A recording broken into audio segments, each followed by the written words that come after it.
পাকিস্তানের মাটিতে বাবর রিজওয়ানদের ধবল ধোলাই করলেন টাইগার পেসাররা। টেস্ট ইতিহাসে এই প্রথম কঠিন পরীক্ষায় 10-এ 10 পেয়ে বাংলাদেশের ফাস্ট বোলারদের বাজিমাত। রাওয়ালপিন্ডি ক্রিকেট স্টেডিয়ামে দ্বিতীয় টেস্টের দ্বিতীয় ইনিংসে পাকিস্তানের 10 উইকেটের সবগুলোই নিজেদের মধ্যে ভাগ করে নিয়েছেন তাসকিন আহমেদ, নাহিদ রানা ও হাসান মাহমুদ। অবশ্য আন্তর্জাতিক ক্রিকেটে প্রতিপক্ষের ইনিংসের সবগুলো উইকেট এর আগেও নিয়েছে বাংলাদেশের পেসাররা। এমন দৃশ্য নতুন না হলেও ক্রিকেটের লং ফরম্যাটে এটাই প্রথম।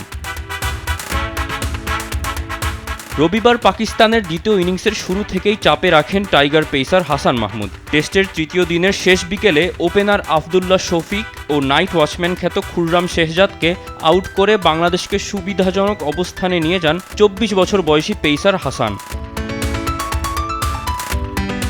সোমবার চতুর্থ দিনেও আগুন ঝরা বোলিং করেন টাইগার ফাস্ট বোলাররা। দিনের প্রথম সেশনে পাকিস্তানের মিডল অর্ডারে ধস নামানোর কাজটা করেন নাহিদ ও তাসকিন। তবে লাঞ্চ ব্রেকের পর ফিনিশিংয়ের দায়িত্বটা নিজের কাঁধেই তুলে নিলেন হাসান। রিজওয়ানের গুরুত্বপূর্ণ উইকেটের সাথে পাকিস্তানের লোয়ার অর্ডারের 4টি উইকেটের 3টি নিজের ঝুলিতে তুলেছেন ডানহাতি পেসার। তাতে বাংলাদেশ যেমন পাকিস্তানকে ধবল ধোলাই করার পথ খুঁজে পেল, হাসানও ক্যারিয়ারের তৃতীয় টেস্ট খেলতে নেমেই প্রথমবারের মতো পেয়ে গেলেন ইনিংসে 5 উইকেটের দেখা। 10.4 ওভার বল করে 43 রান দিয়ে নিজের ফাইফার পূরণ করেন তিনি, যা বিদেশের মাটিতে টেস্টে বাংলাদেশের কোনো পেসারের তৃতীয় সেরা বোলিং। 3 টেস্টের ক্যারিয়ারে 24 বছর বয়সী হাসান নিলেন প্রথমবারের মতো 5 উইকেট।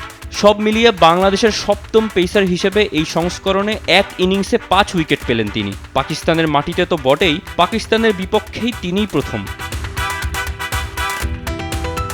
দিনের 13তম ওভারে পাক ওপেনার সাইম আইয়ুবের উইকেট নেন তাসকিন। ড্রাইভ করতে গিয়ে মিড অফে অধিনায়ক নাজমুল হোসেন শান্তর দারুণ ক্যাচে ফিরেছেন সাইম। 50 রানে পাকিস্তানের তৃতীয় উইকেটের পতন ঘটে। টানা 6 ওভার তাসকিনের স্পেল শেষে আক্রমণে এসেই উইকেট পেলেন নাহিদ রানা। শান মাসুদ কাট করতে চেয়েছিলেন, কিন্তু বল ব্যাট ছুঁয়ে চলে যায় উইকেটের পেছনে থাকা লিটন দাসের কাছে। 62 রানে 4 উইকেটের পতন।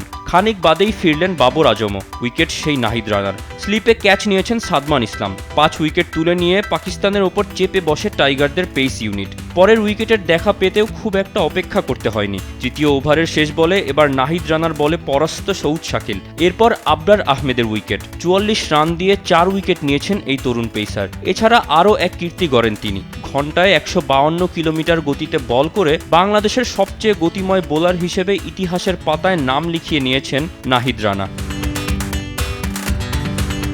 টেস্টে এক ইনিংসের প্রতিপক্ষের 10 উইকেট নেয়ার ঘটনা টাইগার পেসারদের জন্য এটাই প্রথম হলেও আন্তর্জাতিক ক্রিকেটে এর আগে আরও 2বার এমন কীর্তি গড়েছেন তারা, যার একটির অংশ ছিলেন হাসান নিজেও। 2টি নজিরই হয়েছে গেল বছর। 2023-এর মার্চে সিলেটে আয়ারল্যান্ডের বিপক্ষে তৃতীয় ওয়ানডেতে 10 উইকেটের জয়ে 101 রানেই অল আউট হয়েছিল আইরিশরা। ইবাদত হোসেন নিয়েছিলেন 2টি, তাসকিন 3টি আর হাসান মাহমুদ সেবারও সংগ্রহ করেছিলেন 5টি উইকেট। এরপর ডিসেম্বরে আরেক ওয়ানডে ম্যাচে নিউজিল্যান্ডের নেপিয়ারে স্বাগতিকদের 10টি উইকেটই নিয়েছিল টাইগার পেসাররা। Mohammad Tousiful Hasan, sports desk, Desh TV.